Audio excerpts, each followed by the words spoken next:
Бәріңе сәлем. Жусаймен жұмыртқамен өте дәмді чебуреки дайындайтын боламыз. Ол үшін 600 грамм ұнды өлшеп алып, бөлек нан илейтін табамызға 5 ас қасық ұнды салып, үстіне 1,5 шай қасықтай тұзды салып, араластырып, қайнап тұрған ыстық суымызды алып, 350 грамм оның үстіне 2 ас қасық су майымызды құйып араластырамыз.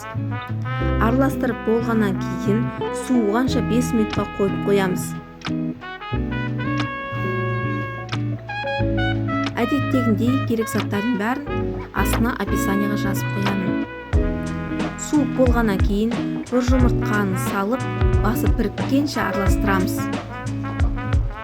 Жұмыртқаны араластырып болғаннан кейін қалған ұнның бәрін салып, тестаны илейтін боламыз. Осымен тестамыз дайын. Бұл теста өте сочный теста болады. Үстіне ет, бие неше түрлі ішіне салып дайындасаңыздар болады бұл тестамен. Тестамызды илеп болғаннан кейін тындыруға қойып қоямыз.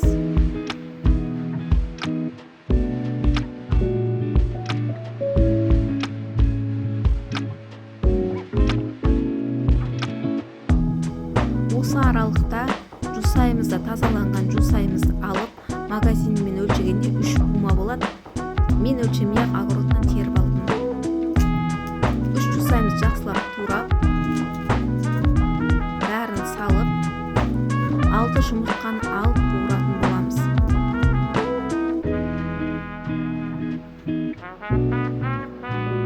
Алты жұмыртқаны сәл үстіне тұз себесіздер, араластырып, жусайға салып, үстіне қара бұрыш, тұз және кішкене су май құйып жібересіздер, құрғақ болмау үшін.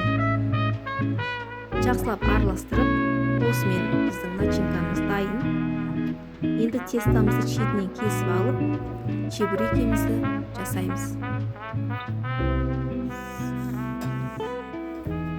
Тестаны бірден кескеннен кейін формасын жасап, чебурекимізді жасай беретін боламыз. Чебурекимізді жасап болғаннан кейін майға қуырып аламыз. Осымен чебурекиміз дайын. Рецепт сіздерге ұнады деген сенімдемін. Осы рецептпен жасап көріңіздер. Тестасын өте дәмді шығады. Начинкасын әртүрлі қылсаңыздар болады.